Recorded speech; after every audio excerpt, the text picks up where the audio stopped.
Hi everybody. I hope you guys are doing well. Just a quick update. I had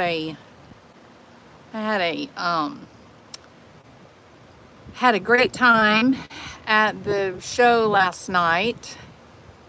It was interesting and controversial, and it was a great time with my son and his significant other and my husband, and we had a wonderful time. And so I wish I could do it every night. I'd love to learn from smart people.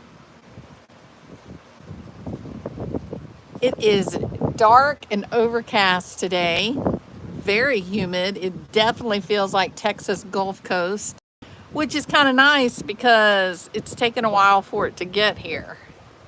There goes a dinosaur.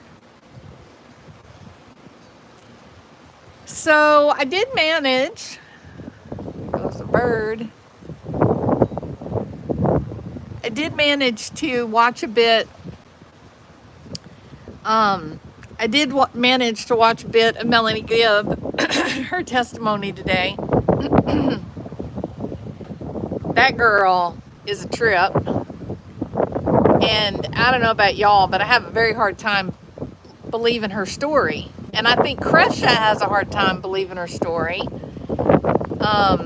And I think that everybody needs to get ready because John Pryor and Chad Daybell are up to something. They're up to no good. I feel it in my bones. So I think it is. I don't know if they if they're just playing psychological games with the prosecutors, or if they're really going to try it, to do a little trick. My thoughts are, I think it's going to involve Lori. I think she's going to be called to testify. I can't imagine who else would have been there at the time that Joe Ryan, was killed. So we'll see. But get ready for anything because I think they're both pretty snaky. In my opinion, I think they're snaky. But we'll see how it does. My neighbors have a pretty yard. We all lost our palm trees when the big ice storm came, but they still have quite a bit of greenery. We've got a bunch of palm trees that are really growing now. See right there? They're down the tree line, so they'll be growing. But we're talking about what to do out the back here. I want to put a canary palm where that palm tree is dead. I want to put a canary palm there and then cut that one up and throw it away. But we don't know. We're still waiting to see how we're gonna manage it. But anyway,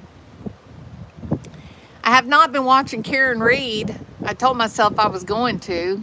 Everybody seems to they're really into the story, and I've watched it kind of in passing, so I need to settle in and get comfortable. And my problem is I'm working on something that I'm writing right now, and don't have a lot of free time. But it does seem like people are very excited about the Karen Reed case, so we'll see. So with Sebastian Rogers, look, I'm just going to sound the alarm here, okay? And I don't think I need to. I think plenty of intelligent, smart people out there have already figured this out. But I'm going to say it because I think it needs to be said. So one of the YouTubers who kind of has a reputation for being egocentric and maybe a little arrogant, he likes to call all the other YouTubers idiots and stupid and whatnot. And so for some reason, I'm not going to wade into those waters, but for some reason he has taken up the mantle for Christopher Proudfoot. He's become Christopher Proudfoot's defender in chief. Now, say what you like. is he really being noble? Is he white knighting? I doubt that. I don't think he really has that personality. I think this is one of his ways of getting views on his channel. I think he's angling for clicks, and then while you go and visit his channel because to see what Christopher Proudfoot is saying, then he says that all the other YouTubers are stupid and dumb and you shouldn't listen to them, and if you listen to them, you're stupid and dumb as well. And then I think that's his business model for growing his channel. Correct? The Australian Shepherd, his instinct has kicked in. He's surveilling the perimeter right now. He does this several times a day. Wait, no, we're not going to watch that. Drover. A couple of times a day, he walks the perimeter and checks on it, makes sure everything's okay. Now, here we go again. We're back off. Good boy, Drover. Get all the critters. Get all the critters. Don't let them get in your yard, buddy. So proud of you, Drove. Okay, so he's doing his job. The instinct is powerful and strong. So anyway, I think this one particular YouTuber, I think his business model is attract people to his channel at all cost, and then once people go there, tell them that all the other YouTubers are idiots, and if they watch them, then you also are an idiot for watching the idiots, and then hopefully he grows his channel. And that I genuinely think that is the way he's developed his channel. So he's become an apologist for, no, he's not even an apologist for Christopher Proudfoot. He's protecting the Proudfeet. He's saying that they are not shady, Katie and Christopher, that they are not shady, that they are good, decent, upstanding, fine people, and that it is Seth who is in fact shady. That if there was going to be anyone that could be responsible for harming Sebastian, that it would be Seth. That Seth is shady. Now, I don't know if he's basing this on the fact that, the Proudfoot family has a big fancy house. I mean, y'all want to talk about the mortgage on that house. Whether he has a big, fancy house, that somehow makes him less shady. I don't know how in the hell you overlook all those CPS cases, but he is. And I guess maybe Seth is shady because what? I don't know what Seth did. I don't know what he did that's shady, but this person says that he's shady. He also makes fun of you and thinks you're stupid if you watch the surveillance video as presented by a television personality. He says you're stupid if you believe it and you've been talking about it, rather than recognizing actually the YouTube community was misled by that particular news personality. And, now Seth has come out and said he's seen it. The cops have met with him. It's not real. Don't believe it. But that's not good enough for this particular YouTuber. He never wastes the opportunity to call you an idiot. So just be forewarned about talking about the surveillance video. So all of that being said, I think that what is driving a lot of the attacks, Pascal has been under attack. But really, truly, most people that are covering Sebastian's case from a pro-father point of view, they're under all kinds of attack. The trolls are terrible. They're being targeted in a big way, and I believe it comes from that channel. The last time that we saw the same kind of thing, it was during Delphi, and is there a common factor? So the reason that I'm kind of going into this is this: that you now have a fairly big YouTuber, a popular big name YouTuber, who is now being the mouthpiece for Christopher Proudfoot. And he seems to be oblivious to the fact that Mr. Proudfoot can't keep his story straight, number one. He has multiple CPS cases in multiple states. And he subjected the mother of his child to the worst kind of psychological manipulation and torture that a woman can go through. And now you're going to speak for Christopher Proudfoot and build him up like he's, like a trustworthy, believable guy? Make no mistake about it. I don't think this YouTuber believes that about Christopher Proudfoot. I think he's smart. I think he looks at Christopher Proudfoot just like me and you do. I think he looks at Christopher Proudfoot and he says, this guy is lying his patootie off. But if I have Christopher Proudfoot on my channel, then they will come. And so Mr. Proudfoot is simply a tool for YouTube clicks and views. Yeah? So, the story is the dog. Let's talk about the dogs for a minute. It was Christopher Proudfoot that said the dogs hit. Christopher Proudfoot said the dogs went around the house and down the road and turned left and went up the road and turned right and went down the road and turned left and ended. That's Christopher Proudfoot's story. And he does say the cops told him that, which is kind of interesting because the cops have said they didn't hit on anything. And Seth has said the dogs didn't hit on anything. I specifically asked the cops. The cops said the dogs did not track.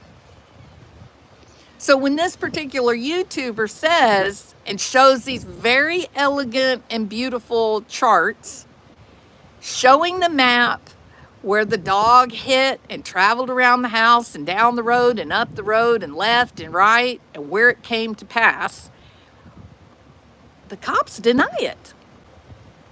But we're supposed to believe it because Christopher Proudfoot said it. Christopher Proudfoot also said that he took a polygraph and then later lies of omission. Hey, wait a minute. I didn't say I took the polygraph. I said polygraphs were taken. Okay, come on, Mr. Proudfoot. Those are games of little high schoolers, not adults. You know damn well what it means when someone says, hey, Chris, did you take a polygraph? You know exactly what they're asking. So be very careful. The games are afoot on the YouTube true crime streets. And now we have a party who is a popular, well-known YouTuber who is now working for Christopher Proudfoot. And could you make it up any clearer? I mean, it's like perfect. It's like perfect. Let's see. Hey, Language of Horses. I think he identifies with CP on a certain level, similar personalities. Ganny, you are trying to get me in trouble. I am not saying anything. Look, here's what I want to say, okay? I know when I'm lied to. I watched all the interviews with Mr. Proudfoot the same way you guys watched. He misled, he lied, he misrepresented. There's no two ways about it. Hell, even Nancy Grace knows it. We're not crazy. Do you believe it's even remotely possible that one YouTuber is the one sole voice of reason? He's the only one who's intelligent and in touch. I mean, he wants to tell you that, but that's simply not realistic. You believe that you got dozens and dozens of YouTubers and they're all saying the same thing. Why is this guy lying? Why is he playing these word games? Games of semantics. What's wrong with him? Doesn't he know that we talk to each other? Does he know that these videos, that these interviews were recorded and that they're being aired on every single YouTube true crime channel that there is? It's like Christopher Proudfoot is deaf, dumb, and blind. It's like he has no idea that all these various videos are out there for anyone to watch that wants to. And in each video, he contradicts his last statement. It's damnedest thing I've ever seen. And we've got one sole lone voice of reason coming out saying Christopher Proudfoot's a good man. He's a good man. Are you sure he's a good man? Really? Or he's a good magnet to draw people into your channel? All right. So keep your feet on the ground with this story. Don't get caught up in the politics because it is getting deep.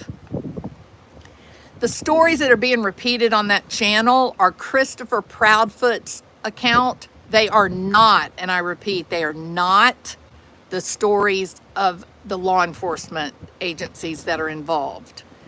Seth, not only has he had feet on the ground since that boy went missing, not only has he had good friends beside him, feet on the ground, searching since Sebastian went missing, he's also now hired 2 private investigators because he is weary. He's weary. That's why he fell asleep. He's on pain medication. Man, you are a bad person misleading people like this. Bad. So Seth has hired 2 private detectives, which I fully support. I think it's really great. He's the one that moved to be close to his son. He's the one who brought his son on the weekends for visitation. And it happens to be the mommy and the stepdad who didn't go out in the woods and search for that missing teenager. No, they got in their big fancy camper and drove 3.5 hours away to go to work. Gosh, I don't know. Call me crazy, but that sure does seem sketch. It is sus to us. All right. Welcome to the true crime circus, right? No, sir. Not one person. It's not possible that there are dozens of us intelligent people out here looking at this entire story over multiple interviews and call it BS on Mr. Proudfoot. You got one YouTuber saying, me, choose me. I'm the only smart, rational one of the bunch. All right, guys. It's sus to us. Y'all have